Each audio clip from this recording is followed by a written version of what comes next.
Good evening. It is Monday night, April 3rd, just about 11:14 p.m. on the East Coast of the United States, or North America, I should say, because we have our brother up north.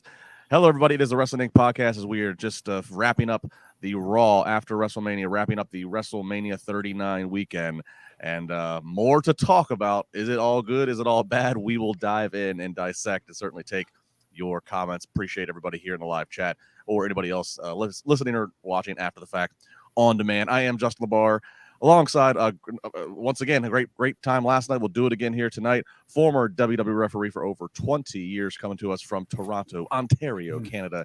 He is the one, the only Mr. Jimmy Korderas. Jimmy, good evening. Good evening, gentlemen. An interesting night. Plenty of talk, a mixed bag, and plenty to talk about. Let's just put it that way. Indeed. And rounding out, it is, he says, there's no rule ever retirements in pro wrestling, but he says this is the retirement. Coming to us from Denver, Colorado, thereabouts. And he is the founder of WrestlingInc.com, the former boss in charge, and now he's sailing off into the sunset after one last ride. He is the one, the only Raj Giri. Raj, good evening. This is the last one, but as far as post-Mania Raws go, but yeah, looking forward to it. I think you're going to Terry Funk us somewhere in the future. You're going to launch a whole new website or something. Who knows? There you go. I'm just kidding. I have no Wrestling Stink. Yeah. the parody of it. Right. The parody. So still in LA, Raw after Mania, always a very hyped Monday Night Raw, traditionally hyped going into this. Some big news that happened earlier in the day. We'll get to that news in just a second, but first, I just want to touch on a little bit of sad news in the wrestling world. And just pay our respects and any memories we have. One half of the famous tag team, the Bushwhackers, or maybe the Sheepherders, depending on which era or territory you might have watched them. Bushwhacker Butch has sadly passed away today at the age of 78. The news was confirmed by his longtime partner, Luke's daughter, Jackie, in an Instagram post. No cause of death was specified, but nonetheless sad. Obviously, whenever the wrestling community loses one, and Jimmy, obviously, I'm assuming you definitely refed your share of some Bushwhacker. I want to get that out. Bushwhacker matches. And I always think what's interesting about them as a tag team is, they got their biggest exposure in WWE, and they were a lot of comedy. Mm-hmm. But these guys were some real badasses in their pre-WWE days around the world. No, absolutely legit tough guys. You know what I mean? But real fun to be around with. They gravitated to that comedy stuff. You can tell they were having fun doing it.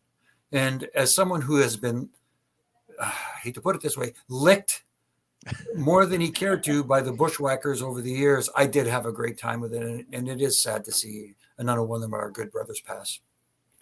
Raj, I know you love the 80s. That's when you really got into wrestling. Any fond Bushwhacker memories?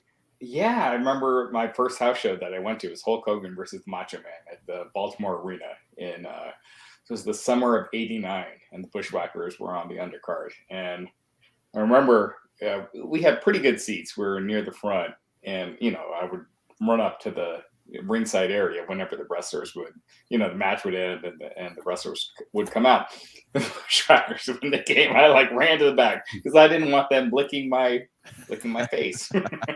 But they were they were just iconic. You think about the tag teams back in the day, you always think about the Rockers, the Hart Foundation, the British Bulldogs, and the Bushwhackers were one that was purely personality and charisma, and they stood out. They were just fun, and I've hung out with Bushwhacker Luke, blacked out many times, hanging out with him,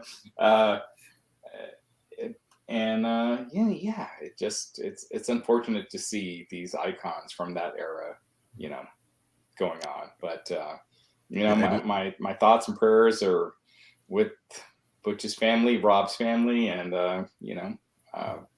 hoping the best. That's funny. As a kid, you're running away when they come out. Most kids like, oh, here comes the Undertaker or something, and you're Papa Shango, and you run. Here comes these guys bushwhacking their way to the ring, and you're running away. Even then, it's like, don't touch my hair. No, but it's funny how they felt like it was a badge of honor to get licked by the Bushwhackers. Oh, for sure. Yeah. Yeah, remember them? I remember, I remember. I think it was Rumble 90. Was it Rumble 92 or somewhere in that era, in that time when he got eliminated and kept doing the. Oh my, yeah, that. And that was Luke, right? Yeah, yeah, and then they had Yeah. They had Jameson with them for a little bit when they were fighting the Beverly Brothers, and of course anybody who really knows me knows I'm a huge Family Matters sitcom fan, a huge Steve Urkel fan, and it's Steve Urkel and Carl Winslow fought the Bushwhackers on an episode of Family Matters. Where Gene LaBelle played the referee of all people. Jameson was no Urkel. They tried, but yeah. So again, thoughts and condolences going out to Butch's family, and you mentioned Luke and having some party members of them. I think he still makes some appearances and blazes up the boots. yeah, he does. Yeah. So, wow, pretty cool to hear there. One second, we got super chats starting to come in. We appreciate it as always. We'll get to your chats. Of course, like, subscribe, comment, do all those things on whatever channel, whichever platform you follow the Wrestling channel. That is greatly appreciated. Raj, we have a super chat here. I think more directed to you. Yes, it is. It's from Nick saying, "I've been going to the site since the mid 2000s and been listening to the podcast since the days of Russo and DDPY ads. Thank you, Raj." Oh, well, thank you. I mean, you guys made this happen, so thank you. It's been a dream come true, and you know, it's all because of you guys. Yeah, I mean, really, the site is the way it's exploded over the last 20 plus years. Really pretty incredible. One day, Raj, you should do a shoot interview or do a book or something, do a blog, something to tell the full story. It's nothing. There's nothing scandalous. It's pretty straightforward. But yeah, I'm not saying you have hush money out there, but I'm sure it was interesting.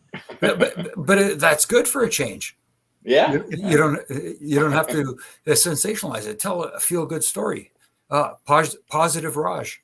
Positive Raj. There you go. Yeah, just to be clear, Raj went out on his own terms. He didn't get Wall Street Journal didn't report. Didn't do an extra sale on him. Right. Nobody get mixing that up. Kind of circling around to that. So the world woke up this morning to the big news. We talked about it 24 hours ago on our post-Mania Night 2. We talked about that. We have a run-in. We have a run-in. Oh, hey. I had to make an appearance, Raj. I hear this is your last time with us for the foreseeable future on Raw. But yeah, post-Mania, yeah. I think this is it. Yeah. No, well, I wanted to stop by and thank you for involving me, and I'm sure Justin and Jimmy feel the same. Issa, Alfred, everyone for involving us in your journey and the success of the Wrestling Inc. website and podcast all these years. And what a time to go out as WWE is changing hands for you to be wrapping up your time with Wrestling Inc. Now, you will not remain involved on a higher level and creative, but not get caught in the weeds. Is that correct? Right. I'm out of the weeds. I'm out of everything at the end of this month. So. It means a lot to me, Glenn. Really appreciate it, man. No, absolutely. Had to pop by and say hi. I didn't want to derail everything, but yes, the big news today, Justin. I think a lot of us didn't sleep in the last 24 hours. Mm-hmm. Not a lot of sleep. No, this has been crazy 3 days. Glenn, this is actually you missed your cue by about 45 seconds. About 45 seconds ago, I was reminiscing as we played our condolences to Butch of the Bushwhackers fighting Steve Urkel and Carl Winslow on an episode of Family Matters. Well, those were perhaps better times than what we saw tonight. I know a lot of people are very disappointed with the way Mania ended and a lot of Raw tonight. But it's a new era. It's a new day in WWE. Yes, it is. It's kind of crazy synergy, Raj. On the day that the McMahon family finally announced that they're giving up full control, that's when you're stepping away. Right. Yeah. Thank you, Glenn, man. You, me, and Matt. Those were magical times. So. Yeah, absolutely. Well, I'm sure we'll do something again down the road, but I wanted to pop by and say hi. I know everybody is still processing Mania. I know you guys got the news to get to. Tomorrow night, me, Issa, and Alfred will talk about NXT 2.0. We'll recap Issa and Alfred's bet about Cody versus Roman, and leave it to you guys tonight to break down everything. But I just wanted to officially say, oh, Captain, my Captain, and fond farewell to Raj. I know you're around for a little bit, but again, thank you for involving us all in your journey. Thank you, brother. Oh, absolutely, man. Carry on. Thanks, Glenn. Awesome. That's very cool. There you go. little run-in from Glenn. Yeah. I love it. All right. So as we were getting ready to touch on here, we woke up to the big news that yesterday after night 2, we were all day. We were talking about the report from CNBC of what was being speculated was going to happen. And now today, Monday the 3rd, WWE and everybody going official, all the participants going official in their press releases. So Endeavor is basically creating a new company. They're gonna have this new company that is going to have the brands of WWE and UFC as part of their company. And we don't know. I don't think, Raj, we don't necessarily know the name of the company, but I know the letters TKO have been associated with the filing. Is that correct? Yep. Yeah. And so basically, kind of bringing it down, they bought 51%. So it's not going to be $9 billion. It's going to be more like 4.6, 4.7 billion that they're spending to get that controlling stake. And yeah, you know, it's a new era. The first time in my lifetime that WWE has not been under Vince McMahon's ownership. You know, I think when things start out, there's a lot of everyone's like, yeah, everything's great, but the growing pains start a little bit after. But Endeavor owns it. They're the controlling stakeholders, and yeah, in the next 4 to 6 months, shareholders will likely get what I've seen with stuff in the past. With when stuff like this happens, they're going to get 51% of whatever the sale price is, which should be above what the stock is owned right now, and then still own their current shares after that. The 49% transfer to the new company. So, yeah, huge news. Vince is going to stay on. He's actually in a higher position than Dana White with this new company. So yeah, it's huge. Yeah, just a few more details here to round out, and we'll toss to Jimmy. So, you know, the official close to make it all official is aimed to be sometime in the second part of 2023. There's going to be a board of directors that'll be 11 people, 5 from WWE, 6 from Endeavor. As Raj just alluded to, McMahon, Vince will stay on as executive chairman of the board. WWE's headquarters are still going to remain in Stanford. UFC's offices will still remain where they are. There are also some bonuses involved. Nick Khan, he's going to stay on as president of WWE. He's going to receive a $10 million bonus once this deal goes through. Triple H is also going to get as well as CFO Frank Riddick are going to get each $5 million of bonus.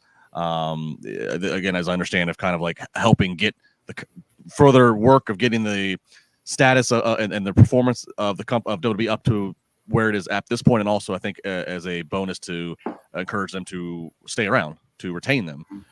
So, you know, if you're a Triple H fan, if you're a fan of how the creative had been these last 7, 8 months, 9 months, whatever it's been, you know, that's an interesting spin on it. Vince did.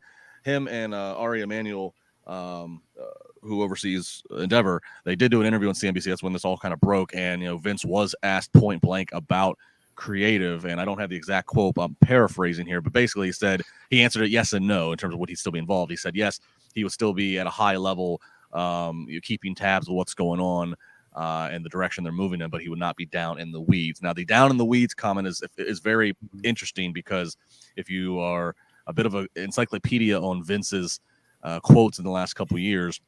Back in, I think it was 2019, in that summer, he had surprised everybody when he hired Paul Heyman to be the, you know, basically the creative control of Raw. It was like some executive title, and Eric Bischoff for SmackDown. And when asked on an investor's call what that meant for Vince, he kind of said almost the same thing, meaning, you know, he's still leading the overall direction, but he would not be down in the weeds. And of course, that Heyman Bischoff experiment did not last very long. Right. So, we'll see, Jimmy. This is a historic, even though it's not official, even though the keys have not completely been handed over, but right. But at least officially, the announcement of the McMahons saying they no longer will have majority control of WWE once WWF, once WWF.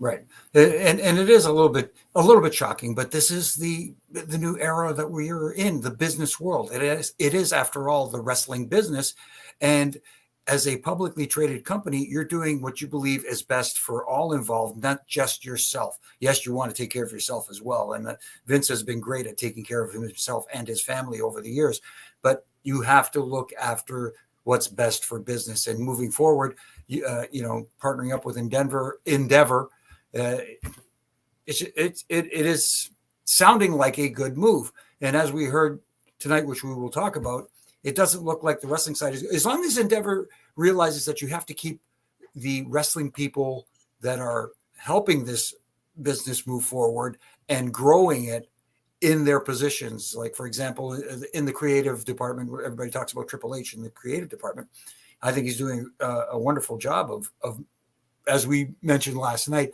blending old school with new school and creating this new or hybrid genre.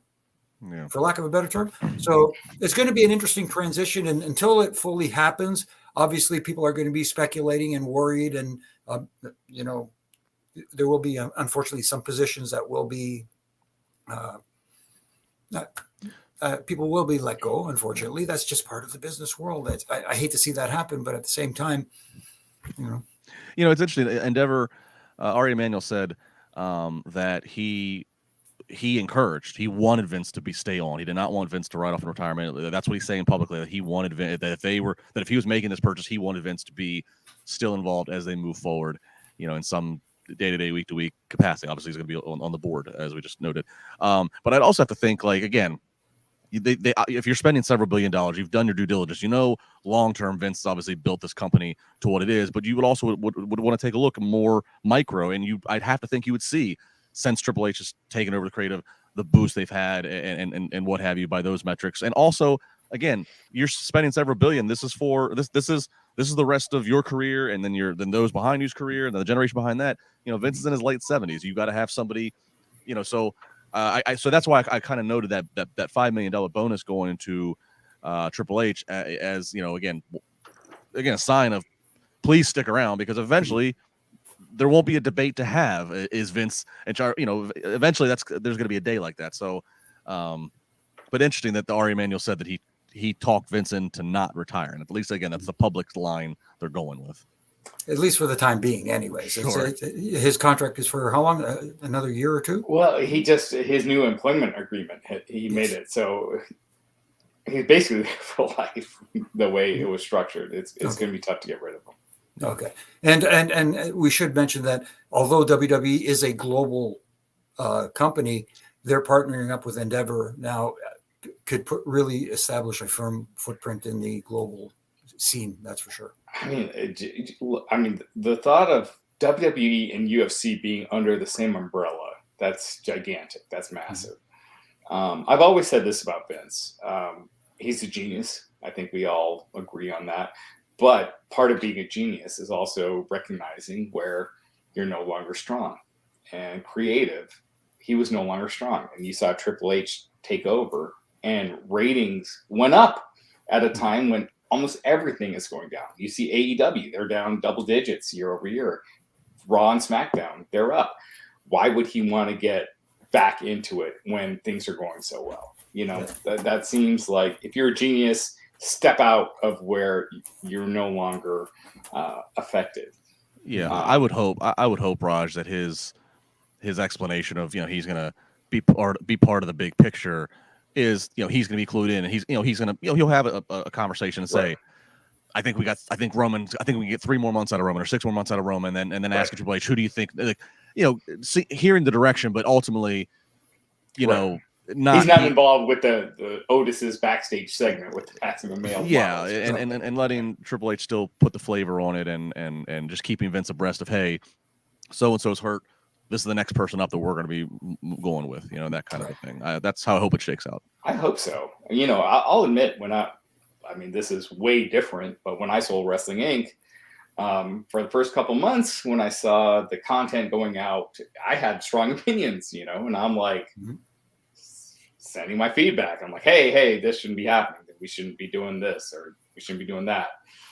It can be hard to step away, and he's not stepping away. He's going to be involved. So I can see him easily being involved in that process for a long time to come. But, Triple H has been killing it again, I think Vince, he's a smart guy. He's got to know that Triple H has been killing it. So hopefully that remains as is. Well, like you guys said, Vince is a genius, and he can see that Triple H is really doing a wonderful job, and I don't think he would step on his toes.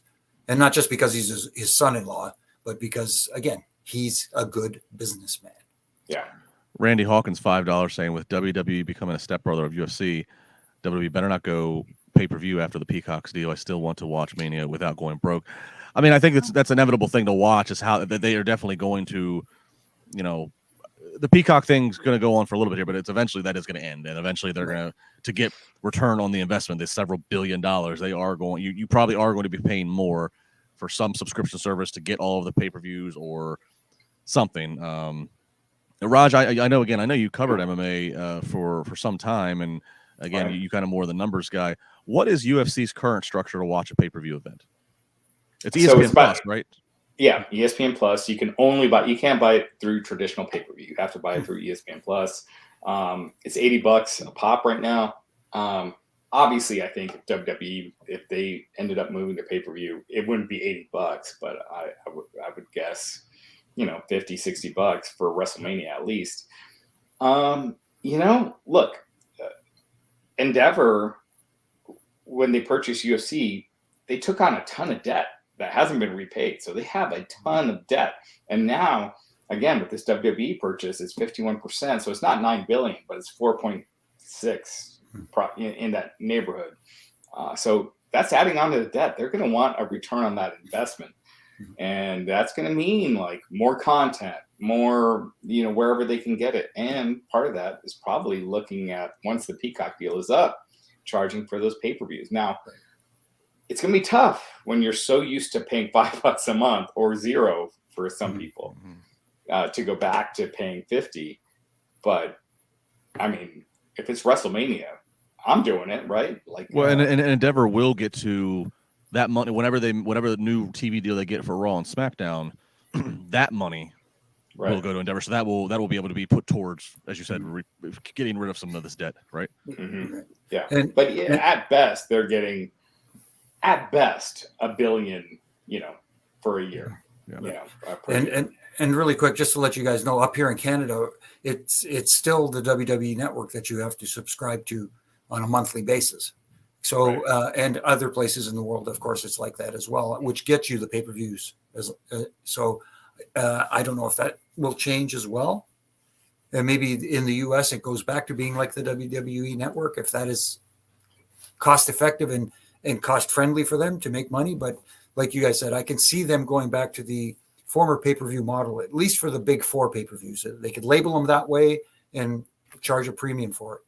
I was shocked, as a fan, obviously it's great that they didn't do it when they launched the network, but I was shocked they didn't do it from the get-go, where you have the B shows on the network, but the A shows as pay-per-view, because that is a ton of money that they left behind. But, at the same time, WWE was way ahead of the curve with the network. Justin, you were one of the first to report that they were going to go OTT as opposed to a separate cable channel. And I remember when I saw that, I was like, what? What are they thinking? And I got a lot of text and phone calls that day of people going, what? Right, yeah. And I didn't doubt you. I was just like, what is the logic here? But it ended up being they were way ahead of the curve. Right. All right, so that is that. So this year is not going to get boring. So we'll see. More on our farewells to Raj. It was the wrong time to get out. Yeah, you did. Majestic Marie, $5 saying, I want to say thank you, Raj, for giving me a chance to write and work for Wrestling Inc. You're an amazing boss and human being. I heart you. So very good there. Thank you. Thank you so much. We had another one for Raj. There we go. Kier Kemp saying, Raj, you're not doing the Thursday show either? For the rest of this month, I will be. Yeah. Okay. So that's you and Jack Farmer doing some Thursday. All right. So those are news. So I'm going to go through a few other super chat comments because most of them are kind of, rather than waiting for them all, we'll just kind of put it out here in the front here because we of people's overall thoughts of Raw, and then we will go more. We will go blow by blow. So best in the smokers world, $5 saying Vince is definitely calling the shots again. How many times did we hear WWE Universe in the first half hour alone tonight? verbiage is things to keep in mind. Like let me hear Michael Cole. Michael Cole's allowed to rattle off stats and all kinds of things. Let's hear how he does. Corey did say medical facility tonight, local medical. It did feel like a Vince show watching it. Yeah. Brandon Hall, a big old $25 from Brandon. Thank you, Brandon. Wow. Simply put, this was not a good Raw after Mania at all. This whole let's make Cody the sympathy story to get another title shot to win. Have we not seen this before? Welcome back, Vinny. Guess he is involved on a higher level. Yeah, I mean, there's no way to go around it there. And we heard, or I think I want to say Sean Ross Sapp. We saw some things on Twitter that apparently there were several new rundowns happening, and that's that kind of became notorious for Vince shows of a lot of rewrites and the pacing. It did not have the energy that the night after Mania's Raws have come to expect. I really liked the beginning. I thought the Brock and Cody stuff at the end was great, and then it was just a lot of shit in the middle. And, you talk about roller coaster ride. It was a definite roller coaster ride. Yeah. Gaming Sage Pro $5 says everyone owes AEW an apology after this weekend. WrestleMania overall was probably a 4 out of 10, and Raw was definitely booked by Vince. I think Mania was much better than a 4 out of 10. Yeah. I don't think AEW's not even in the shadow on this one. It's not in the conversation. No, sorry. I love AEW, but come on. Sorry, that can be your buffet, but not here. Not for that conversation. Chris Went $5 says thank you, Raj, for everything. Having been here from the beginning, happy to see the growth of Wrestling Inc. Good luck on your future. Hey, did Vince write that for you? Yeah, right. No, thank you so much. I appreciate it. All right, so we kick off Monday. Make sure we don't have any others I'm going to get to right at this moment. I think. Hang on. Here we go. The Nerds Delight podcast. Thank you, Raj, for creating a space for wrestling fans to fellowship. Wishing you all the best. Love you guys. Thank you. So much appreciated. It touched a lot of people, Raj, in terms of people that have interacted with the site or worked for you or what have you. So that's pretty cool. Pretty cool to have that to leave behind. All right, so we kick off Monday Night Raw. They do a little recap showing all the highlights and such with WrestleMania, but they advertise, and we start with Triple H coming out. The graphics on there. It says Chief Content Officer. I think this is the first time Triple H has come out like this since he's been under this official title that I can recall. He's been seen on camera like at the Hall of Fame and such, but he's never really come out and been in this spot. So I thought that was interesting, again, given all the timing of things. And he kind of alluded to the news today, but he didn't actually have it flat out say it, which was interesting. But he also then just touts Mania's success, gives heartfelt thank yous to the talent, to the crew, to the staff, most importantly to the fans. He even name drops Stu, one of the ringside Steadicam hands who gets a chant. Yeah. But then his hook was, there's some news today about WWE, but know this, we ain't going nowhere. It is then, now, forever together. So kind of an interesting statement to have Triple H come out, because again, he is kind of the underlying conversation of, is he safe in all this movement? So an interesting choice to have him come out. He didn't really say much of anything. He just kind of thanked people. Keith Robinson super chat saying $4.99. Thank you, Keith. That the Triple H speech at the beginning of Raw sounded like a goodbye speech to him. Jimmy, what did you make, before we even get into what that segued to after, what did you make of giving all the factors, giving a record-setting WrestleMania that, as far as we know, was booked by Triple H, and all the news on the corporate level today? What did you make of this choice to open like this? No, I was fine with it, because with all that news out there, you couldn't hide it. You couldn't ignore it to the fans. If you did ignore it and not mention it at all during the show, the fans would have been, hey, how come they're not mentioning this? It was all over the news. They had to address it. They did it off the top. They did it the right way. It was subtle. It wasn't over the top. Well, it wasn't. When I say over the top, it wasn't over the top. I mean by going into too much detail. It was just basically, hey, you read it all. You know what's going on. But like he said, we ain't going anywhere or nowhere. We ain't going nowhere. We're still going to be here. We're going to be the WWE you guys have known to come and love. And that was basically a message. And coming from him, who people know is the guy in charge now, it made sense, I think. Raj, was this move, as much as it was for the public, was this move as equally as much for the locker room? Well, it's interesting because you look at, we discussed some of this last night, but with the sale with Endeavor, ultimately, it really doesn't change things much. Like if they got sold to Comcast or Disney, that would mean channels are changing. Everything. Everything shifts. With Endeavor, they're still going to be negotiating with Fox and NBC, and now they're with the UFC, who has a relationship with ESPN, UFC. So this was, like, Triple H is not going to go out and be like, hey, now Endeavor owns 51% of WWE, and people pop. It's stuff that people don't ultimately care about. And the sale ultimately is a huge deal, but at the same time, it doesn't change things all that much as far as a fan goes. Like, the TV deals are going to go whatever way they're going to go, but they would have done that, if there wasn't a sale. Now, I think with Endeavor negotiating, it's going to be way more. They're going to make a ton extra of money, but as a fan, it was a way to acknowledge it. It was a way to acknowledge something that ultimately people don't really care that much about. So it's basically like he just cut to the most common question the most common everyday person is going to have. They hear about a sale, they want to know, is my WWE continuing or is my WWE going away? And so he was just saying, we're not going anywhere.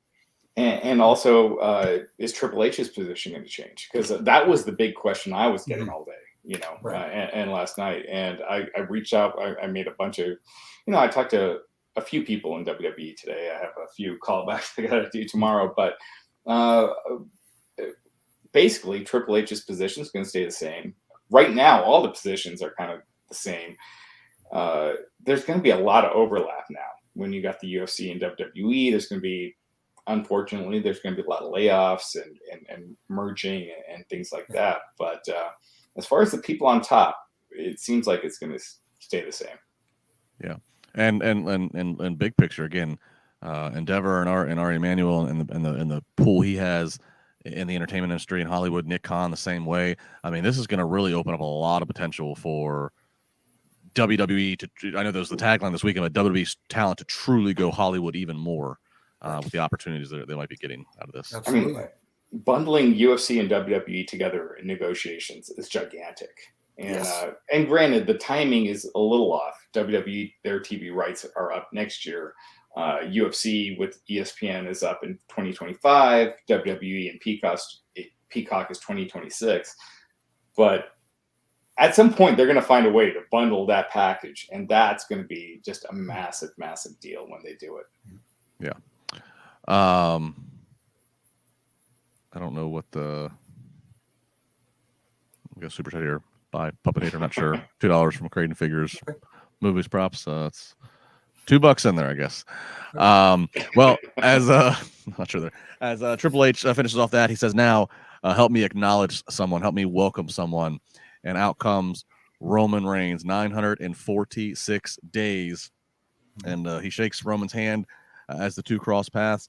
Roman gets in the ring. He, Solo, and the Wise Man, Paul Heyman, and Roman is quickly interrupted by Cody Rhodes. And Cody comes out and says, "You know what?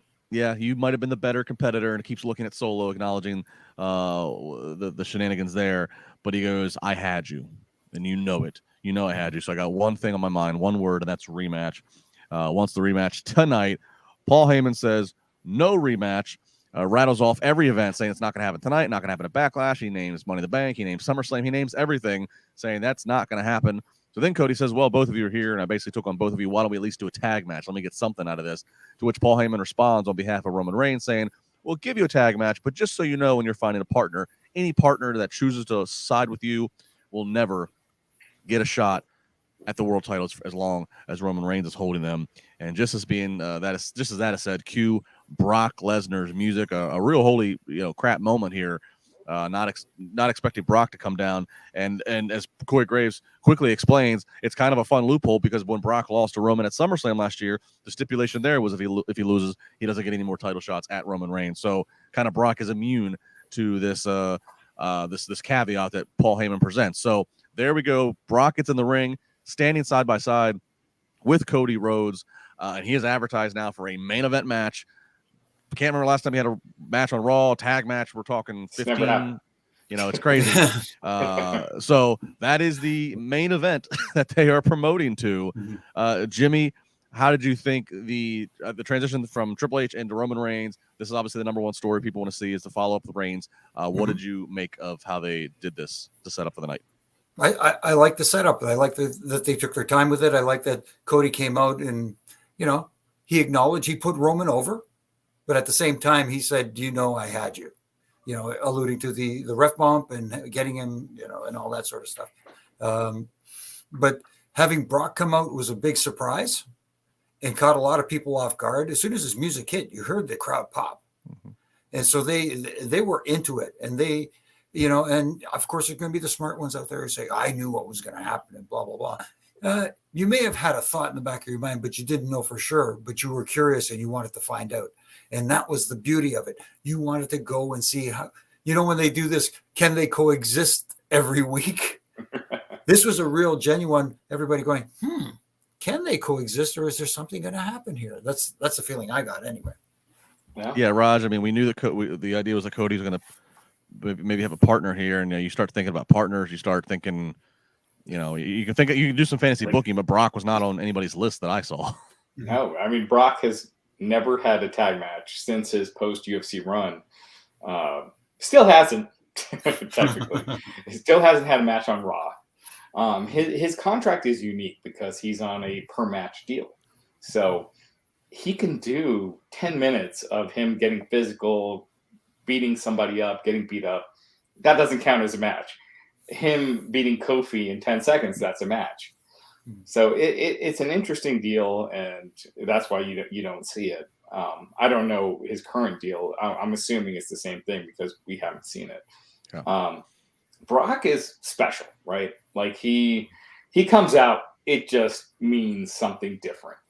And I thought, last night we were talking about this. I thought Cody should have won, but I do feel a lot of people felt like Cody kind of jumped in that spot without earning it. And now a feud with Brock, he's going to earn it. He's going to earn his spot because that's not going to be easy. So if he gets that shot again at Brock, will this be Cody's hard times promo? Yeah, absolutely. I mean, that's where they're headed, right? It's Cody and Brock at Backlash, and look, you get through Brock, you've earned your stripes. But I do get that point that maybe Cody, a lot of the current WWE fans don't feel like he quite earned his stripes yet, and a feud with Brock would definitely get him there.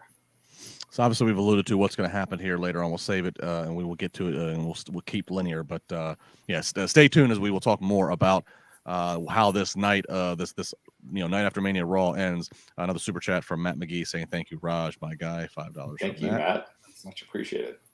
All kinds of love coming for Raj tonight. So we set that up as the tag match, is the main event tonight. We then get Omos versus Elias. Omos, commentary saying Omos wanted to get a match quickly so he could put that loss to Brock Lesnar in the rearview mirror, and he certainly does just that, giving an old-fashioned squash to Elias. This one, less than a minute.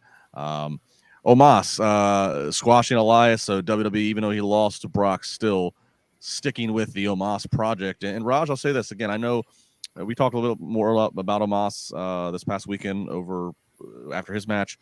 And and how people sometimes ignorantly want to compare him to the Great Khali just because he's a real tall guy and the way they push him. And it's like, no, like even tonight you watch, he puts Elias up, kind of gives him almost like the Undertaker snake eyes and hits the rope and gives him a big boot.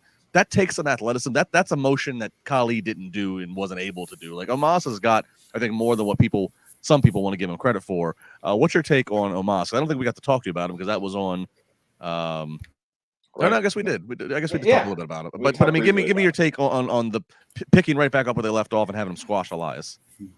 I think I've talked with you, Jimmy, before. Like, for me, wrestling is a buffet, and you have your Kamalas and your Bret Harts, and you have all these different personalities and characters, and that's what makes it fun. I don't want everyone doing flips and jumps and kicking out at the last second. I like my larger than life personalities. I like my Brock Lesnar's. I like my Omos's. And I thought Omos is one of those guys. When he's on, I'm watching. You know, he's green. There are times when he'll do the roar and it doesn't seem natural, and he needs to work on that. But I enjoy watching. And I thought so many people shit on Brock and Omos when that was announced. And that match got such a great reaction last night. You watched the crowd. They were going nuts for that match. And I just think, you can't cater to the hardcores, because if you do, you're going to be limited to a certain fan base. Yeah, Jimmy, keeping pace with Omos, and you can talk about Omos going, but also I guess this is just where Elias is at this point. They just when he came back as Elias, and they dropped the Ezekiel, I thought, okay, maybe they're going to reignite something here, but he's just kind of just turned into a guy that's kind of like Mustafa Ali that you can rely on, but he's there to do the job. Yeah, that's what it is. It's this generation's enhancement talent. Let's put it that way. And as far as Omos, I agree with what Raj says about Omos, but the only problem is after WrestleMania, the crowd tuned out on him. And tonight, it spoke volumes how quiet they were. They didn't react at all to anything he did. They actually seemed indifferent. And here's a guy, like you said, who's very impressive and very athletic for his size. But I think it all goes back to what happened at WrestleMania. I don't have a problem with Brock going over in the match at WrestleMania, but basically it was like he was, Omos dominated. Brock got a little offense in, hit his finish, and that was it. And they could have done it differently. He could have hit his finish kind of like Sammy hit 3 haluva kicks on Uso to finally get the pin. At least Brock could have given him a couple of F5s before. Have him kick out of 1. And that, and everybody go, oh my goodness. And then, Brock gets mad and gives him 2 more or something like that. I think his momentum got slowed down. Can they get it back? I'm sure they can, but it's going to take a little work. Yeah. I mean, maybe the devil's advocate argument to that was, Raj, I'm sitting here looking at Raj. Brock was really selling, as we talked about, Omos's offense, and he continued to do so even after he beat him, so it was the logic. He's so beat up, he couldn't possibly do more than 1 F5 to him. I don't know, but I agree. I think, you can always hindsight look and see, like, when you're trying to make a big man, especially when you're trying to make him while they are still taking the loss, how you do it it's just become so critical. I agree with everything you said, Jimmy, but it was surreal watching Brock playing the little guy last night, and he played it perfectly. I just thought that was one of the matches that was way underrated last night. It was fun, and Brock killed it, I thought. Bear Hudson saying we forgot to super chat. Bear, the easiest thing to do, just don't pay again. Just type it here in the chat. Just type it in the chat. Don't send any money, and I'll keep an eye out there. But we have so many coming through, it's hard to go back on the backlog. Real quick, or actually, let's do this one. Allison, talk about Allison. We kind of already touched on this, but just real quick, she's saying, is everything going to stay normal, even though they moved? I think she's trying to say WWE and the wrestling stars. Yeah, everything, Allison, as we touched on, it seems like everything's going to kind of remain normal. This is going to be a lot more high level in the boardroom. Fans hopefully won't even really know the difference. There is something to that, I think. We've seen with UFC that they had big cuts. Are they going to want to spend big money to keep talent? Like, Drew McIntyre's contract is coming up at the end of this year. Are they going to change or mess with the salary structure? Or are they going to be like, hey, we're making tons of money, we don't need to do that? And that's going to be something to keep your eye on. Because I guess, look, are they also going to still believe in the vision of recruitment and have NXTs here, NXT in Europe, have NXT, right. So yeah, that'll be something I guess to watch too. I mean, you look at how many people in the main events over the last 10 years, how many are really NXT talents, and it's something to keep your eye on. Yeah. All right. So after the Omos match, we got, I'll combine, there's 2 backstage segments throughout the night. I'll just combine them all here in one to talk about. First was we see the Usos are trying to get into the Roman Reigns locker room where Paul Heyman cuts them off and basically, just very kind of overly charming to them and tells them, night off, Roman and Solo, they're getting ready for this tag match. Go to the jet, go get some nice food, and just kind of dismisses them. And then as they walk off, as he's going back in the door to Roman, basically says, I got rid of them. And then later we're going to see Roman sitting with Solo and with Paul Heyman, and he asks about the Usos, and Heyman assures him that they are out of the building. And then he asks the wise man, did you know that Brock was here? Why did this happen? And Paul Heyman, very squirrely, trying to make sure he gives his explanation there. So definitely some foreshadowing, Jimmy, of that, bloodline, Usos lost their titles. Roman retained his. Obviously, Solo helped Roman, so Solo's still in good graces. So certainly planting the next seed, the next level of the bloodline drama of are the Usos on the out? No, absolutely. And this is a great story that's continuing. And this is, what does everybody understand? You talk about realism, right? And trying to make it feel at least a little bit real. Has everybody kind of dealt with? Family turmoil. We have a little bit of, disagreement, for lack of a better, being polite about it, with family members, and seeing where this is going. And they're taking their time with it. And Paul Heyman basically telling the Usos, your services are not needed tonight. You guys go enjoy, take the night off and stuff like that. You knew it was kind of like, an edict from Roman saying, get rid of them. Yeah. We don't need them. I love it. Keeps it going, and this is the hottest storyline in the company. Jey Uso has been a marvel, in my opinion, with this whole storyline. I feel like there's something there with him eventually turning on Roman or however they decide to go. But there's a lot of meat on that bone still. Absolutely. Just while we're on Roman here, fun time with games. $1.99 says, so Roman gets to rest to 1,000 days. Thanks, Vince. How many people have had the schedule that Roman has had over the last 10 years? He earns his part-time schedule. Seth Rollins, I've seen complaining about it, but he has not had to do the kind of stuff that, and mentally that being on top and being the man on top and being the guy that because it's so taxing. Yeah, and people think that, okay, you get to go home. When you're the top guy like Roman is, you don't just get to go home. You're still on call 24/7. And the only time he got to go home, he had to battle cancer. I mean, come on. And he's got, 2 sets of twins? And, I mean, you can't, I love Seth. I think he's doing a great job, but you can't compare to what he's been doing.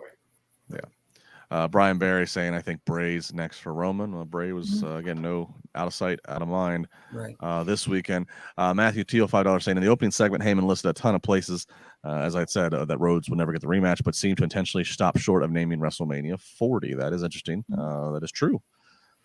So whether or not that was on purpose or not, we will we'll find out. I think Bear Hudson retyped what he wanted to say. He said, thank you, Raj Giri, for providing me an outlet. When my daughter passed of cancer, I was on here the day after she passed, and you provided a way for me to cope. Me and my daughter always watch you. So nice. All right. Keeping them moving here. That was something. Okay. What's that? Thank you. Thank you very much. Yeah, so I didn't know if you had anything to say about that or if you wanted to. I'm good. Okay. Rey Mysterio comes out and he's thanking the fans. He's interrupted by Austin Theory. Theory saying, well, we both won at WrestleMania, but Theory seems to kind of mock Rey's win and talking about how his win against John Cena was much more impressive. So then we get Rey Mysterio versus Austin Theory. And Dominic shows up right at the very end just to hop up on the apron to get a punch from his dad. But that's enough of a distraction to allow Theory to transition into the A-Town down. So Austin Theory getting a victory over Rey Mysterio 48 hours after he got a victory over John Cena. How you doing there?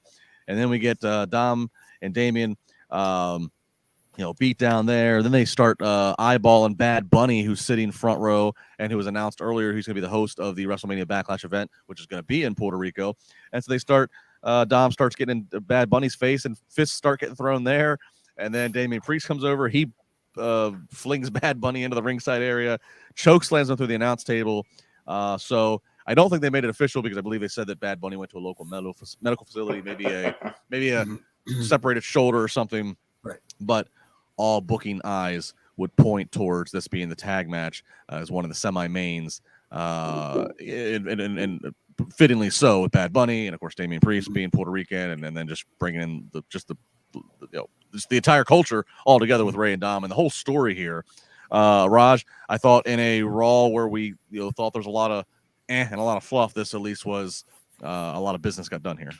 I thought Raw was hot up until this point. I thought this was great. I thought Raw was great up until this point. And, Bad Bunny, you talk about people that really love this business, that they're not looking to get anything out of it. They're putting into it. And Bad Bunny is one of those guys. Granted, it helps his exposure. But I remember, there were some reporters that were like, Bad Bunny, no one knows who he is, and all this ridiculous stuff. When he first started. And it's like, no, that's not the case. Celebrity is so fragmented now, but Bad Bunny is a gigantic star. And this is all selfish-less. Like, he is doing this because he loves wrestling. And when he's on these talk show appearances, he's talking about, like, his favorite moment. It's not like some concert he did. It's wrestling at WrestleMania. I have all the respect in the world for Bad Bunny. Loved this segment. I thought Bad Bunny, he's the man. I love it. Yeah, Jimmy, I mean, never mind Brock or Cody or the Bloodline. I mean, this match alone can probably, because of the weight it's going to carry in Puerto Rico, can probably, I don't know what the convention center that they're doing this at. I don't know what the capacity is for their setup, but I think this match alone can move all your tickets. Oh, absolutely. Again, you talk about putting product placement in the right towns. That's that's exactly what this is. And like you said, Bad Bunny can go. He's a huge fan. He respects the business. He respects the talent in the business, and he wants to. He doesn't need to do this. He's doing it because he loves it and he wants to do it. So that, and you see that, you can feel that even through the screen. Not only live, I'm sure the fans are feeling it live, but you can feel it through the screen that he's really, really enjoying what he's doing. And more power to him. Between him and Logan Paul this weekend, I'm like thinking to myself, wow, this is incredible. We're getting some incredible. I hate to put it.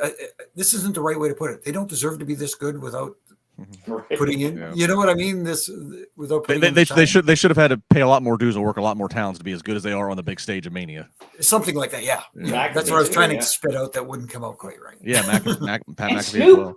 Snoop improving like that. Oh my goodness, yeah, you got to get that to him big time. I mean, that was a situation where most people would have froze. It would have been super awkward, and Snoop just pulled that off like a champ. So these WWE celebrities, they're awesome. And it's crazy that I mean, obviously WrestleMania's always had celebrities. WrestleMania was built on celebrities, but even still, even when and the MTV Rock and Connection, everything, even still, it was still, you still were under a shadow of it's pro wrestling. It's right. It's the fake stuff. Right?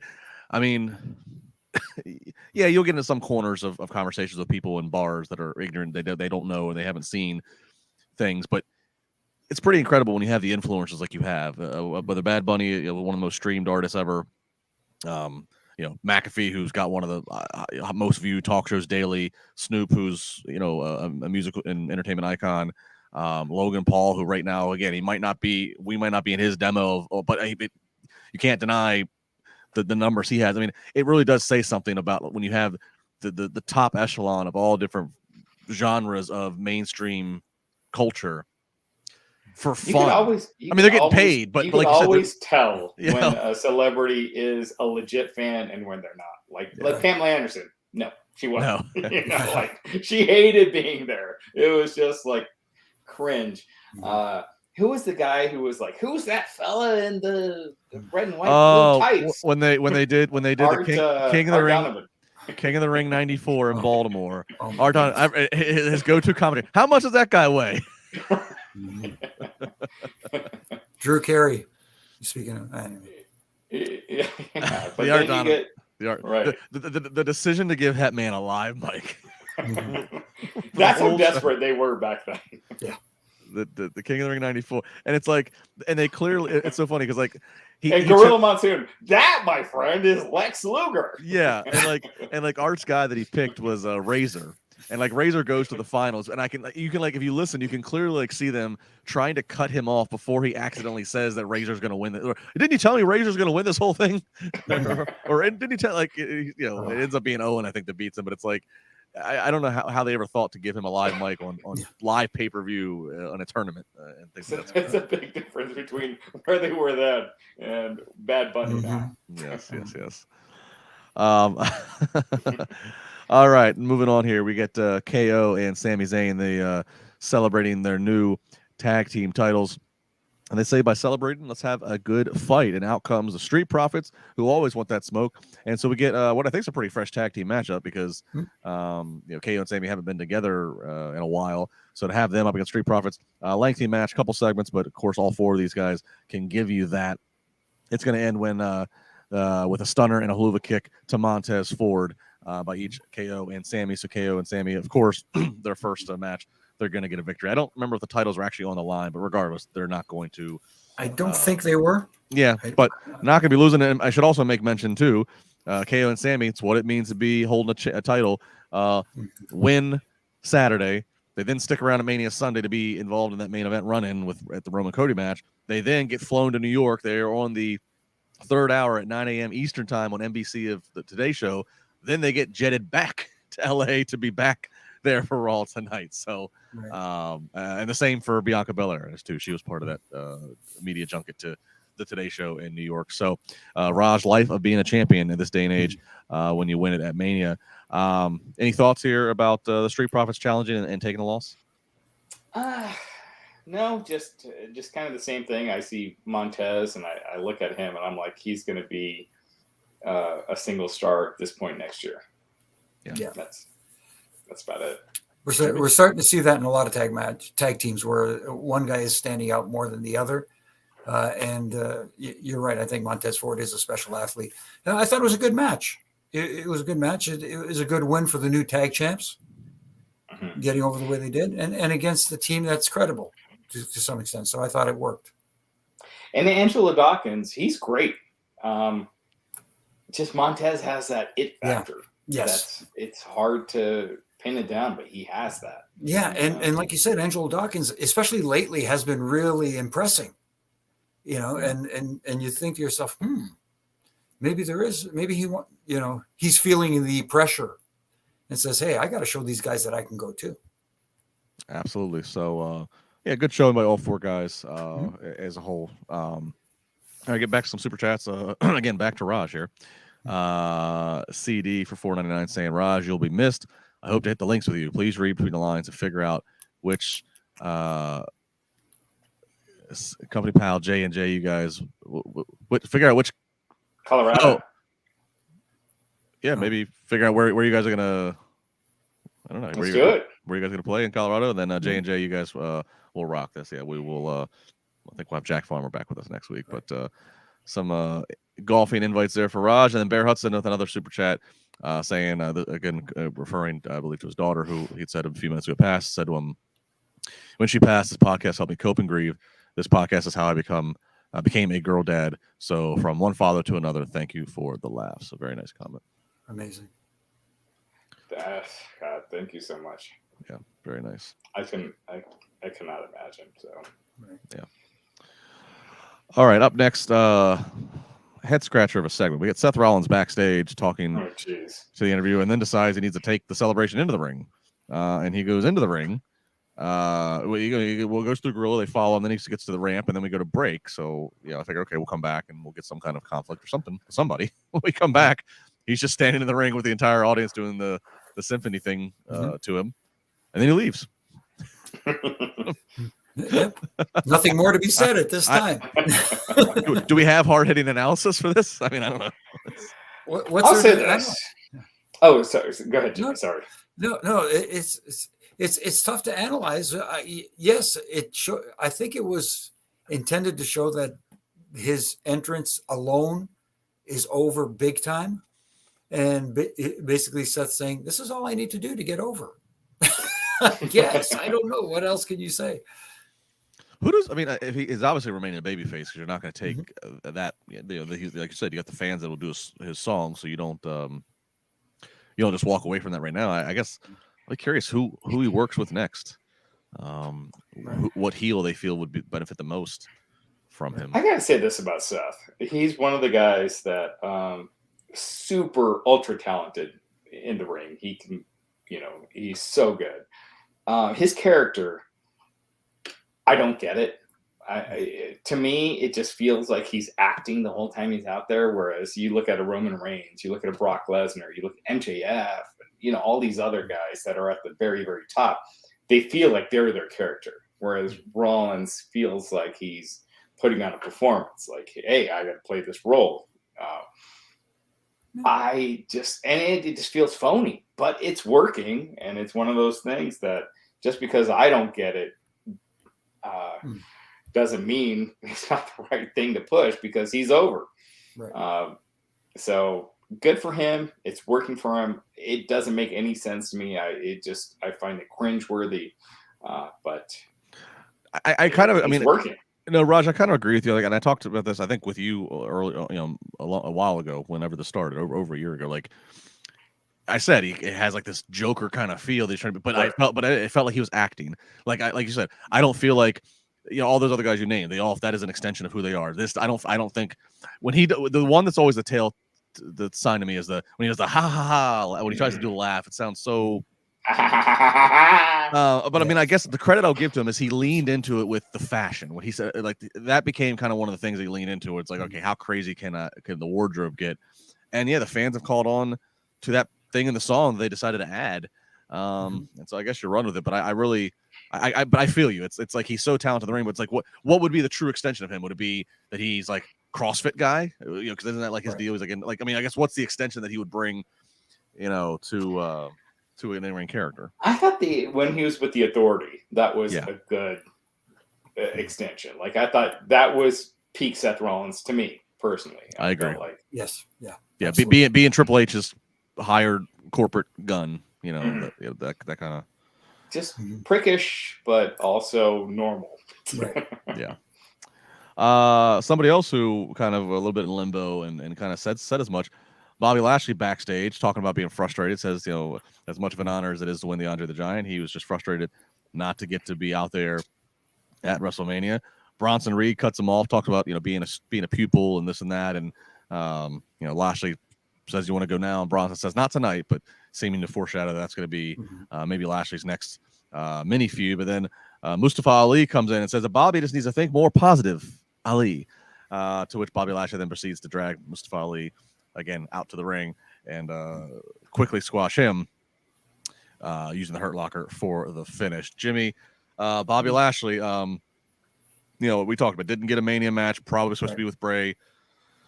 Audible and detour happened there. So interesting that they had the Bronson Reed cut off, because like that kind of, if they didn't do that, then we stay maybe wondering, is Bray going to pop back up here soon? But by them kind of doing that, it kind of seems like it buys time for either for Bray to come back and for them to resume that, or they just scratch it all together and say, okay, the Bray Lashley thing's not going to ever happen. Exactly. Couldn't have said it better myself. I mean, this is a reset button basically pressed for Bobby and looking for someone else. And Bronson Reed, who looks like a viable challenger to him. He's a big dude who looks like he can take what Bobby's got to give him. And they foreshadowed that. I keep saying planting seeds. They did plant that seed. But at the same time, they tried to give the audience a little bit of Bobby going out there and beating the crap out of the annoying Mustafa Ali and stuff like that, which I don't know how much it helped Bobby. It did nothing for Mustafa other than make people happy seeing him get squashed. And maybe that is a good thing. Maybe that's leading to somewhere. I don't know, because we're seeing a lot of personality out of Mustafa Ali right now. And I like seeing that, but it just, I don't know. I don't know where it's going to go. Raj, Bobby did this impromptu squash. I mean, he drags Ali out, so there's not even any music or anything to bring him out to the crowd. He beats him real quick with a Hurt Locker, and then his music hits, and he celebrates. And I mean, and the crowd is just sitting. Nobody is fired up and making much noise at this. I mean, I think the show just sucked at this point. Like, it just went downhill. Look, I think Lashley won the lotto. Like, would you rather be in a program with Bray Wyatt and have all the spooky stuff with the dolls and everything, or miss that Mania payday? But you're still like you get moved into a feud with Bronson Reed. I think it probably, I don't know. I don't know what kind of goofy stuff they would have done with Lashley and Bray Wyatt at Mania. So I think he probably lucked out. I thought this show sucked at this point. I thought Raw was just going downhill until the main event. It just dropped significantly. I think Lashley deserves something big, and I think Bronson Reed. That's a great feud. I'm all for it. When you talk about all these, a lot of people are talking about Jay White coming in, right? They're like, oh, should Jay White be challenging John Cena at WrestleMania? It's like no one knows who Jay White is. People that say that they are too in their own bubble to realize. Yeah, because when Bronson Reed came in, no one knew who he was, and no one knew who he was, and he was on NXT. So, Bronson Reed is in that spot where even though he was in NXT for so long, he's gonna have to be introduced to this crowd because it's dead silence every time he's on it. It's silence until he does hit that tsunami finish, and they do pop for that. That's when he does his splash, he gets a reaction. Kevin Landry, the super chat, I think he's going back to our Seth Rollins conversation, saying he's today's Adrian Adonis, and I love it. Because of the outfits and the outlandish. Seth Rollins? Yeah. That's what Kevin said. Okay. All right. And to Bobby Lashley. Yeah, you said a lot. I can't imagine Bobby Lashley, who's like a legit MMA badass, former military badass. I can't picture him, even in his best sell jobs, selling Scare to the Firefly Funhouse. That is a hard one to. Yeah. And Brock was, super smart to get out of that as soon as he could. Mm-hmm. I did tell you guys I was out driving Bobby Lashley on the driving range Bobby Lashley lives out here. I've run into him at the BMW dealership a couple times, and I ran into him at the this golf course. And you're out driving him? Wow, I was out driving him. Wow, that's surprising because as someone who knew Bobby, I didn't know that Bobby was a golfer. I knew Booker because we've been out a few times in JBL, and that when we had when the brands were completely split, and we traveled SmackDown separately from Raw and together. There were times when on Mondays, we'd have house show Saturday, Sunday, and sometimes on Mondays we'd just travel to wherever TV was going to be on Tuesday for SmackDown, and we'd have the day off, and we'd find a golf course and go golfing. He's not a golfer. He's not a golfer? Okay. That's why I was out driving. He was out with his girlfriend. They were practicing. Okay. I see. Yeah. So I'm going to hold on to that, though. Okay. What's your average drive, Raj? About 250. Okay, yeah, you don't go out drive me. I'll get 250 if I get a little bit of a dry grass bounce. All right. I suck at golf. Either if on a hole, if my long game is going well, the short game is going to suck, or vice versa. Just never have it where both are combined. It's all around the green. If you can't chip a putt, you're never gonna. That's drive for show, putt for dough. Yeah, exactly it. Yep. All right, Bianca Belair, she comes out, cuts a promo, puts over Asuka as one of the best. Crowd really, she actually had to kind of like remind the crowd and pump them up to give a little noise and respect to Asuka. She talks about how she is the ST, but it's only because she wants to face the best to keep her in that spot. And then here comes Rhea Ripley, who interrupts her and says that Bianca is the luckiest that Rhea decided after she won Rumble to choose Charlotte and not fight her, and to which Bianca just fired back and said, well, there's a reason you didn't choose me, kind of hinting that Rhea was scared of Bianca. And so these two kind of have a really nice exchange and just talk about this hypothetical down the road meeting that they would have. Both obviously are both of the respective brands world champions, so they're not having a match now. But Raj, I got kind of vibes of Bianca's already a year in, and I could see Rhea, barring injury or anything crazy, having a long run. I could see this being if they ever decided to merge the women's titles back again. I think they should. I think they should merge all the titles, the U.S. and Intercontinental. If you're a champion, you appear on both shows. In general, it just feels like the brand rules are very lax. Like people are appearing on the other show without any rhyme or reason. I do got to say, I was bawling this morning because that girl that was in Bianca's entrance, she had lost her mother earlier that day. Yeah. So if you watch that entrance again, that girl, Jesus, is amazing. And when I was watching Bianca and Rhea, it just felt like that's a WrestleMania match. It seems soon to go there. Like, that's a WrestleMania match. That's, like, huge.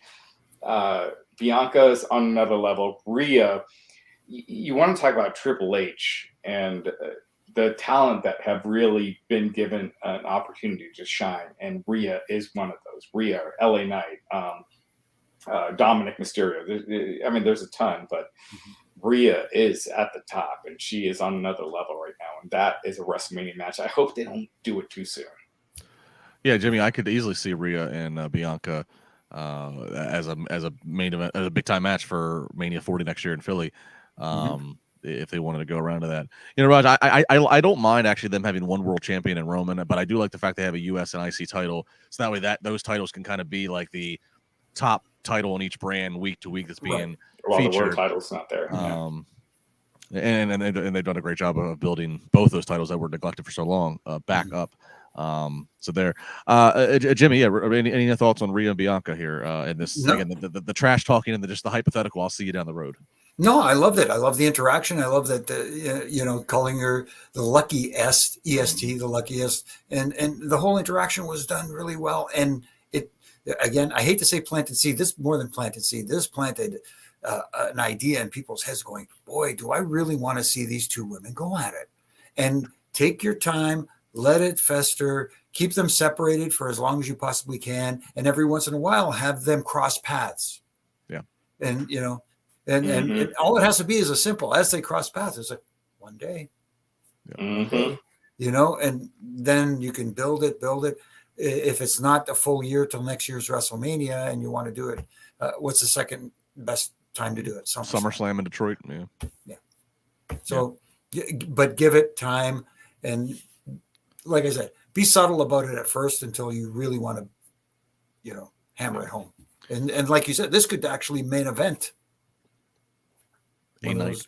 Yeah, absolutely. It felt big, like just them standing there. This was one of the highlights of the show for me. Was that it felt big as soon as Rhea music hit and she came out on the stage. Yeah. There was that oh shit feeling, which you don't get that often. Yep. There hasn't been a big feeling around Damage Control. We get Dakota Kai and Io Sky up against Liv Morgan and Raquel Rodriguez. Liv pins Dakota Kai after hitting her finisher, and they announce that next week Liv Morgan and Raquel Rodriguez are going to get a women's tag team title shot at Becky and Lita, correct? Right. Next week. Dakota Kai and Io Sky can't get. They just can't buy a win. This is Jimmy, this is. We got to just the Damage Control needs to stop. We need to reassess this, right? Yeah, I guess I hate to put it this way. Female version of Alpha Academy. They're just not getting any wins.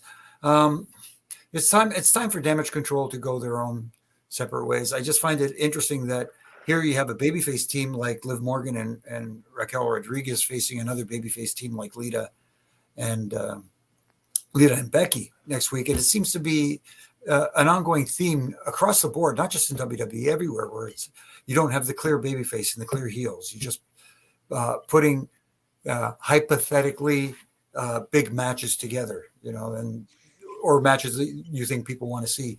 It just, I hate to sound like the old guy, get off my lawn, but I like it when there's a clear heel and babyface in a match, and I think it's just happening a little too often where we're not getting that. It is Lita and Becky, right? For some reason, I wrote Trish and Lita. Am I just willing that? Am I just subconsciously I like to see Trish? It's Lita and Becky, right? Because they're the Lita ones and that are- Becky. Yeah. Okay. Yeah. I think God, I hate saying this because Lita is one of my favorites of all time. She hasn't looked good in this feud, and I think they do got to take the titles off them and move on. I prefer Becky. It's kind of that Stone Cold loner persona. I thought that's what really got her over. That's where her money was, and her being friendly with people. It's just not the same. I think she needs to go back to that.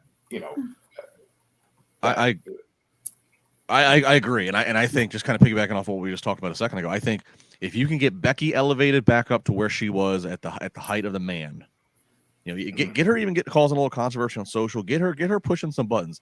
If you can get her back up, and then either Ronda or Charlotte, I mean, for different reasons, if you build those ladies up, and then what you already have with Bianca and Rhea, and you converge all those ladies, I mean, that's now all of a sudden you got a, and I don't mean this from a physical, I mean, you have a sexy main event, and then I mean sexy for the Right. booking potential and the gravitas that their characters carry. So what I'd say, you have Becky destroy Lita next week. Trish stands up for her, tries to stop it, and then you have a Becky Trish main event. Look, I didn't like Becky as a heel just because she was so over as a babyface, but I almost feel like she needs that now. She needs to get that edge back, Right. and her as a tweener is what works best. And whatever it takes to get her there, because right now, smiling babyface, it just hasn't been working. It's funny that you said that because when people were speculating, there's a rumor out there that Trish is going to turn on Lita and Becky. That would be a perfect opportunity for her to turn on two Hall of Famers. Yeah, and take out Lita and Trish. Mm-hmm. And say, you know what? I never needed you. I used you, or whatever the case may be. But you needed me to get on WrestleMania. Yes. Yeah, so we'll see. So that'll be something to watch for next week. Scott Langford has super chat.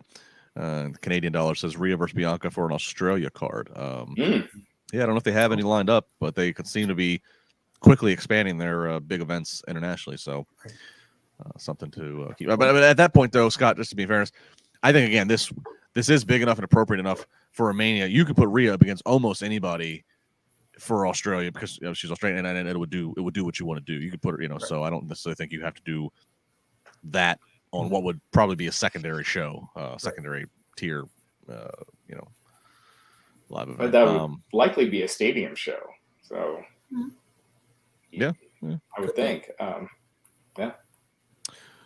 We'll see. All right, we get the Miz coming out. He's in the ring cutting a promo, complaining about all the surprises, saying the Mania is known for surprises, but all the surprises were at his expense, noting how he had more matches than anybody at WrestleMania this weekend, talking about Shane, talking about Pat McAfee, talking about George Kittle, talking about Snoop Dogg, and it just rattling off. He hates surprises, so cue the next surprise, and it is the return of Matt Riddle. We've not seen Riddle since late last year in 2022. Matt Riddle comes scootering out, gets in the ring, and we get just a quick little exchange between he and Miz, but he hits his finisher on Miz. They then announce that it's going to be Riddle versus Miz in an official match next week.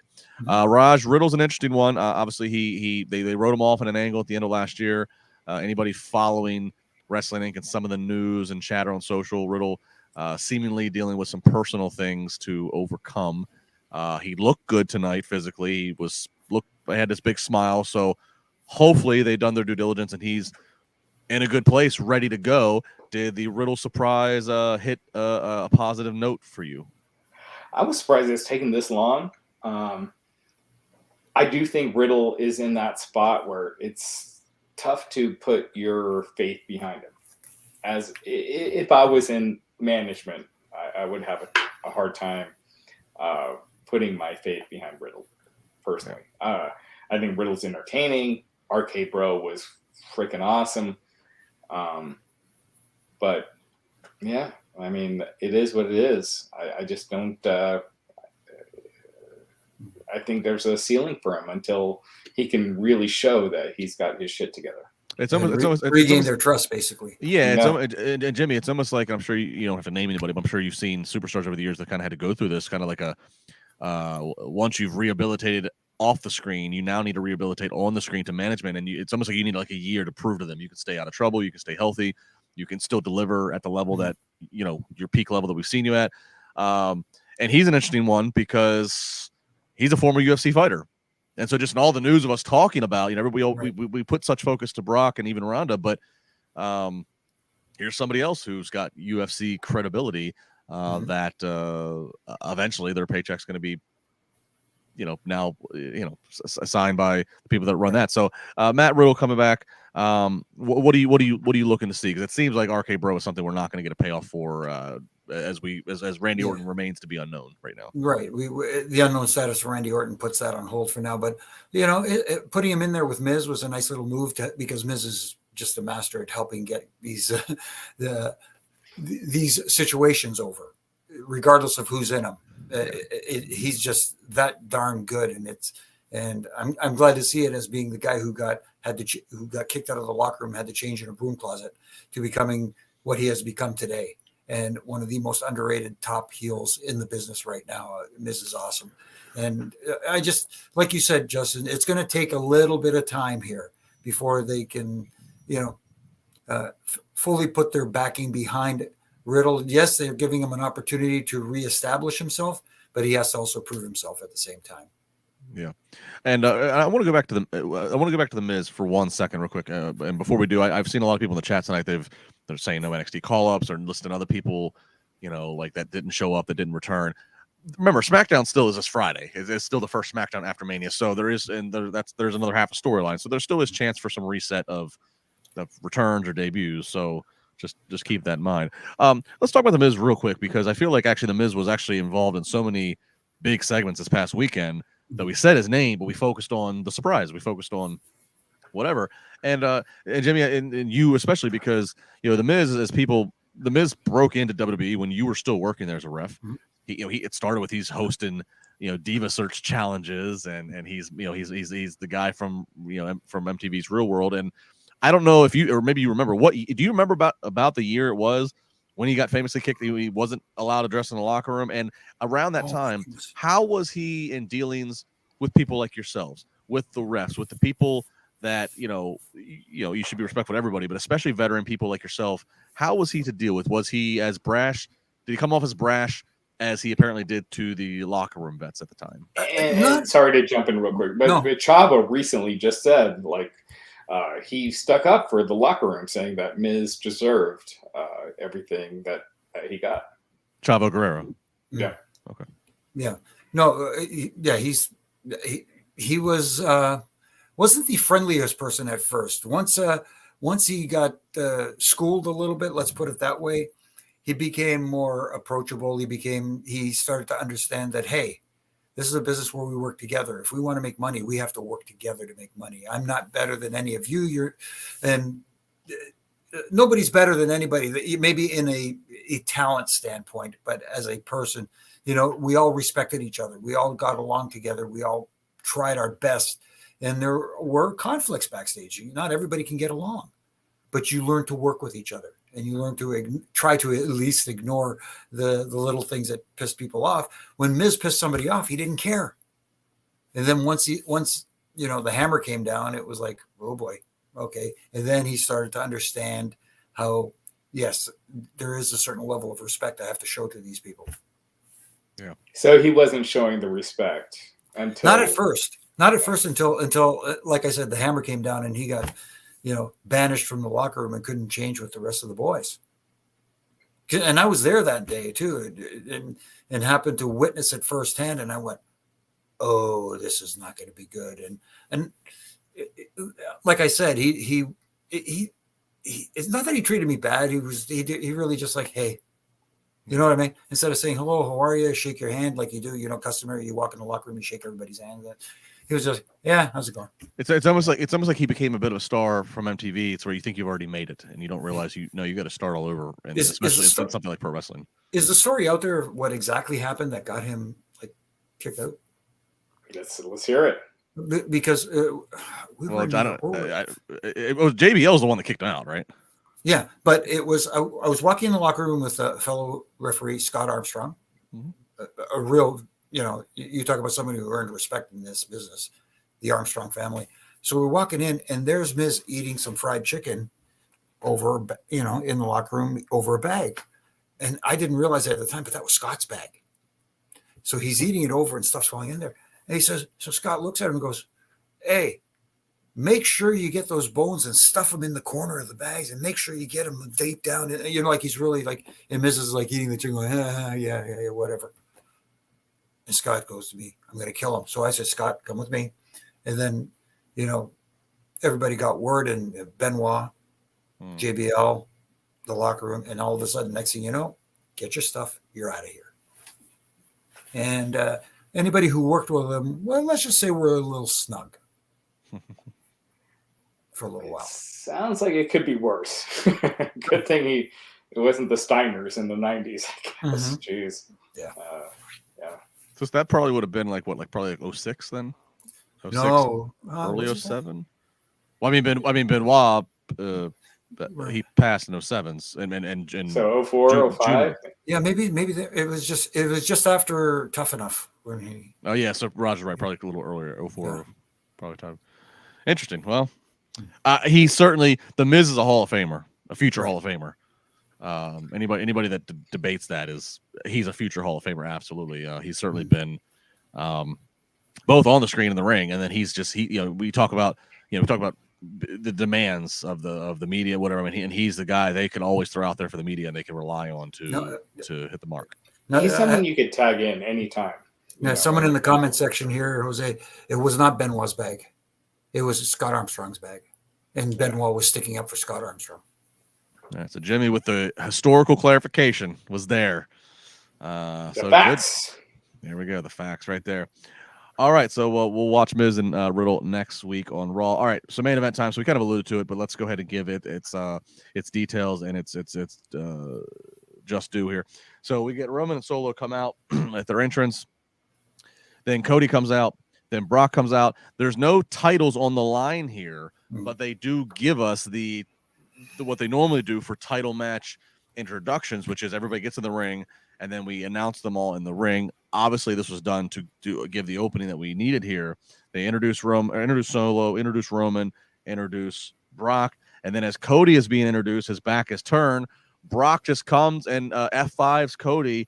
Solo and Roman and Heyman just get out of town, get out of Dodge, and then Brock proceeds for the next 10 minutes just to whip Cody's ass around the arena. Suplex City, they go outside around the timekeeper area, on the announce table, F5 on the steps, steel chair to the throat, agents and refs trying to get Brock to stop. Intensity is all there. A lot of intensity. The crowd was reacting to it. The biggest thing, and commentary was harping on this, and it is the obvious, is the why. What is the justification? What's the motive? What's the explanation that Brock is going to give? There's no history with Cody that I can think of, natural history in WWE. So, Jimmy, on the surface, we can say, okay, Cody didn't win the title. This keeps Cody away from Roman in the rematch. This gives Cody a whole new mountain to climb to build his resume to the WWE audience, take AEW and stuff like that out of the fold. So that's all there on the surface. But I guess from a why, what could you possibly accept that Brock Lesnar, exploded on and had to dupe Cody Rhodes to say he's going to be his partner and then put on a brutal attack like this? It could be something as simple as Brock not thinking he earned it. Okay. Like a lot of people are saying right now, you have to fight your way to earn your championship title match. And maybe some people think that, just coming back at the Royal Rumble and winning the Royal Rumble match earned you the title shot wasn't enough. And Brock could be one of those people who, I think Brock works better as a heel when he's like this anyways. I like seeing this hard ass Brock. Yeah. And if you're going to give a very credible win to Cody before he challenges for if again for the the undisputed World Heavyweight Championship, beating Brock Lesnar is a great way to go. Raj, one of the last things that I didn't mention, one of the last things is as they're doing all this intending to Cody, and we think they're getting ready to go off the air, Brock walks out one more time, he rips his gloves off, and he gives a double middle finger to all of the officials, Adam Pearce, the officials, the referees. So, like, does that lean into, like, does Brock, because look, especially, Brock, we've seen the cowboy fun loving Brock, but he's not afraid to kind of like lean into like real life shoot kind of stuff in terms of comments. So, like, does he say something to the effect of, my contract's coming up and companies being bought and all this stuff, but yet Cody Rhodes is getting whatever, and like, I mean, because he kind of flipped off management. It's kind of what it felt like. He was flipping off. So on the whole question of why Brock, why, what do you need to hear for this to make sense to you? Well, I think at a very simple level, just being like, this guy's coming in and trying to take a spot that I've been here for 20 years. And he's just stepping in and taking it. Just Brock being like, this is my area. This is my spot. And you can't just come in. You don't deserve it. You're not on my level. I thought it was great. I love, I'm a huge Brock fan. And then one of the things I love about Brock is going into a match, you don't know which match you're going to get. Are you going to get a 10-second squash? Are you going to get that 5 minutes of them just hitting big moves? Or are you going to get like a 20-minute actual match? It's just unpredictable a lot of times with Brock. And he's just awesome to watch. He's such a different, unique character from anything else that's out there. And he's going to make Cody earn it. And I think that was one of the biggest criticisms with Cody going into last night, is people felt like he just got thrown this opportunity. He was over, he had this AEW stuff coming in. He was over, but he didn't really, even though he wrestled that match with with Seth Rollins in Hell in a Cell with that torn pec, I felt like he hasn't earned that respect quite yet of being there and being, through the trenches. And I think Brock will, he'll definitely have that after this feud. So I think it's great. I'm assuming Cody beats Brock, but I love it. And when do we do it? Because look, WrestleMania Backlash, as I said earlier, they could probably hang their hat on the Bad Bunny match they're going to have, and maybe one or two other ones. Do you go as quick, and that's on May 6th. Do you go as quick as that, or the next one is, I believe, Money in the Bank in London, I think July 1. Do you draw this out a little bit, or is it important to get Cody right back out there quickly on the Premium Live event schedule? What do you think? I honestly think you draw it out as without drawing it out too long. I like the idea of having it, as you mentioned, in London, because that makes it even feel like a bigger deal having it happen there. But you can do it simply by even next week, Cody comes out to address it. Brock attacks him again, and for several weeks, Cody wants Brock, but he's not cleared. He's not cleared to compete. You can use that as, hey, you suffered the beating at the hands, whether it's a concussion or whatever, concussion protocol, that sort of thing, which is something that was talked about this weekend with the Finn Balor thing. You can use it to at least extend the story for a little bit of time. But I like that it happened tonight. I like the way it happened, and I like the fact that it happened before the match happened. I'm saying, well, and to Raj's point, if there's a match that's advertised that happens, you pay Brock more. But if a match actually doesn't happen, then Dylan Matthews, he says Heyman ordered Brock to turn on Cody. Thank you, Raj. Dylan, I think that was kind of maybe one of the keys of that second pre-tape backstage, where we saw Heyman, Solo, and Reigns asking the Wise Man, "Did you know that Brock was going to be here?" And kind of, like Heyman saying no, because what sense would it have made for Heyman to say to Roman's face, "No, I didn't know Brock was going to be here," if Heyman, in fact, was orchestrating Brock to turn on Cody? Because if that was the case, Heyman would have gone behind closed doors to Roman and said, "Hey, I got it covered. Don't worry about this. But they kind of like almost like negated that thing out. So I think the point of that pre-tape in a way was to say like this is not a because Brock is so much linked to Heyman on screen. They have such history. I think this was kind of to like say, no, Brock didn't do this. That's why the commentators kept asking why. Brock didn't do this because he's doing Paul Heyman and the Bloodline's bidding. Brock did this for other reasons, which we now need to tune into later to find out what are those reasons. Sorry, Raj. And one of the beautiful things is that question why. It's got people guessing. People could come up with all these scenarios in their head thinking, oh, this is why. That's why. You brought up Heyman. Maybe Heyman went and convince Brock to do this or whatever the case may be. But that's the question, why? And people are going to want to tune in to find out why.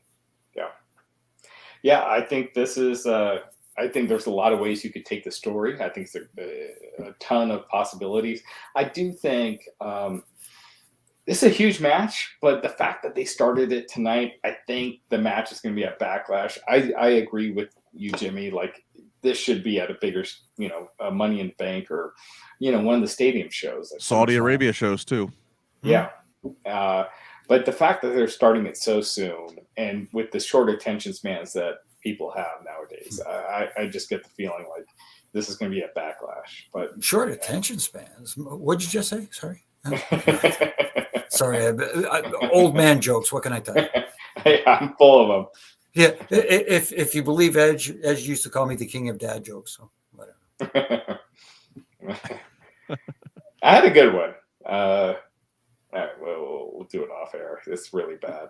Oh, come on! Now you're disappointed the audience. You can't. You got to end your tenure with a bad joke. What a tease! That is a tease. He's not going to give the payoff to the people. All right. Go on. I'll do it at the end. Okay. Well, that was Monday Night Raw. Overall though, this just it did not have the same punch. And now I don't know. I mean, the crowd was not as I don't know if it's because there's not as much international flavor. I don't know if that's a post-COVID thing.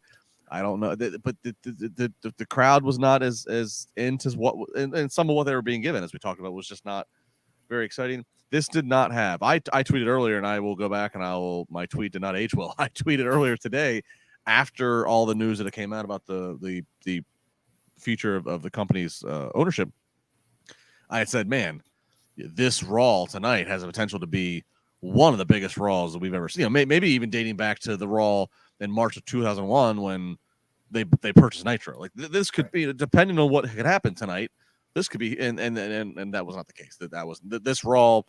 We've seen better Raws in the last 9 months that in November that were more exciting than this one. So it was what it was. Final thoughts and promos and plugs. Jimmy, take it away. Raw was okay at times, and there were some interesting moments, but overall, I would say this did not have that post-WrestleMania feel to it, and the crowd told you everything you needed to know with their not saying much. They were a little bit quiet tonight and really quiet at other times. It just had a different feeling, a different aura to it. And, it just didn't feel like your post-WrestleMania Raw. I don't know, maybe like the people there, I was expecting more. But at the same time, I don't think they delivered like they normally do. Yet, like you said, they opened and closed in a big way, but the filler wasn't there. And as far as where you can find me here on Monday nights and Wednesday nights with you, Justin, and Triple J usually on Mondays, and Raj filling in tonight. Thank you and thank you, Raj, by the way, for allowing me to be a part of the Wrestling Inc. family. I'm enjoying this immensely and hope everybody tunes in.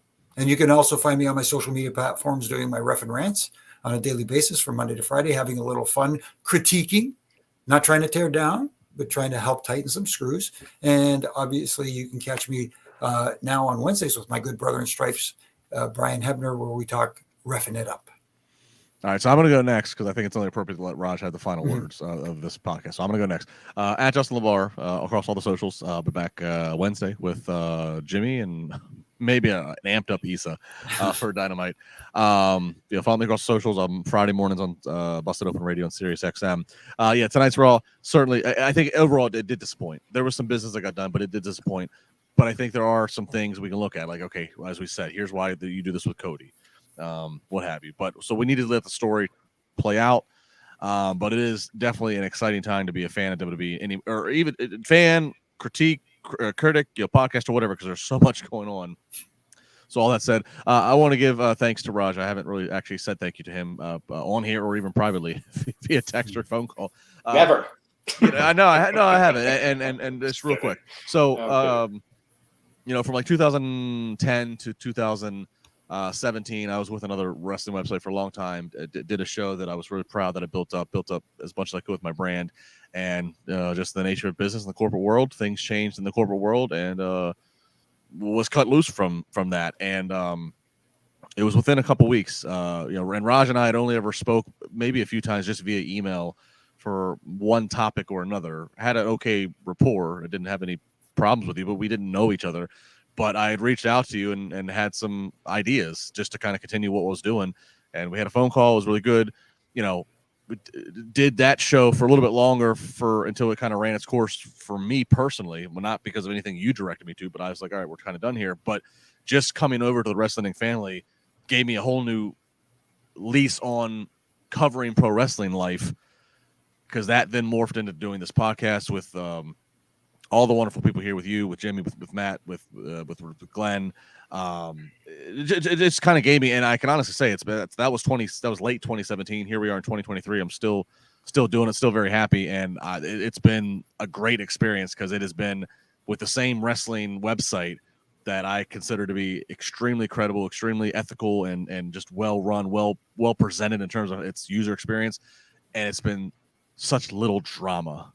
And it's just been, and it's felt, you've always made me feel appreciated. I've always been able to, if I've ever had a thing, I've always been able to call you, and you've always been able to we've been able to talk. A few times we've been around each other in person. I've had a great experience. Love meeting your wife. And I think we were in New Orleans, had a great lunch.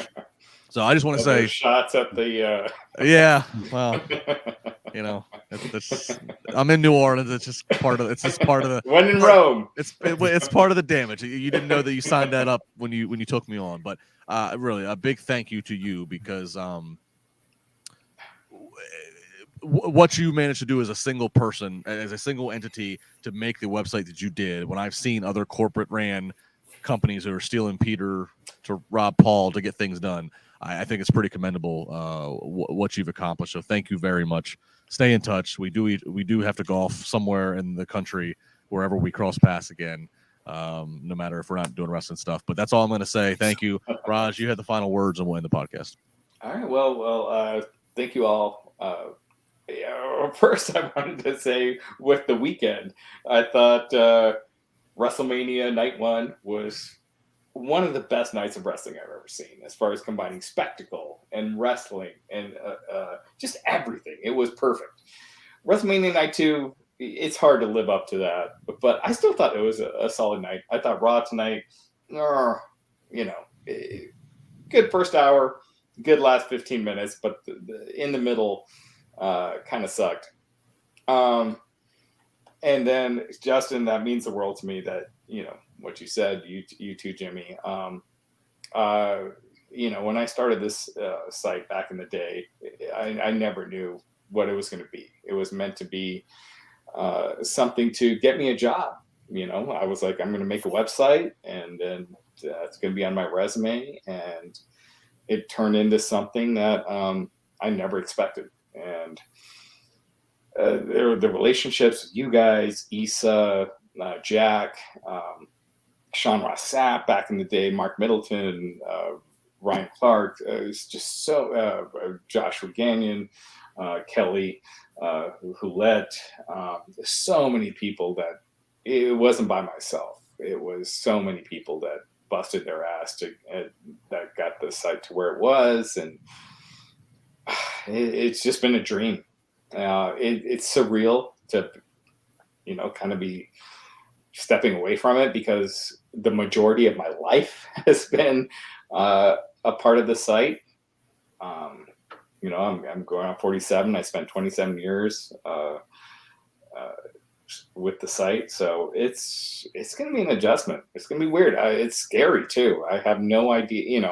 Luckily I've done well with investments and things to where I don't need to work, but the last 6 months kind of have had nothing to do. So I'm kind of like, I need to do something. So we'll see. But I want to help other people out. And I have been telling people if they have some financial troubles or questions about investing, DM me. It's all free. I'll give you tips on what I do. It's not financial advice, but stuff I do, and that holds true today. If you need any help, if I can help in any way, let me know. And with that, he rides off into the sunset. And in honor, if you haven't done it, if you haven't done it yet, because Jack, me, Glenn have pestered you. If you're not going to do it for us, do it for the legacy and memory of what Raj built. Hit like, hit subscribe, hit follow, leave a comment. Try to be nice. If you're not nice, we might call you out on it. Tell a friend, tell a friend, tell a friend. Let's help grow this thing. So that way when Raj goes through his Terry Funk phase and he comes back in 5 years, we have an even bigger platform for him to go through a burning, flaming table. Okay? Thank you, everybody. Thank you, Raj. Go enjoy retirement. Work on your short game in the golf game. Thank you, Jimmy. I'll see you again Wednesday. Appreciate all the super chats. Appreciate all the free chats. It certainly is a community feel here. And that's going to do it here for WrestleMania weekend on the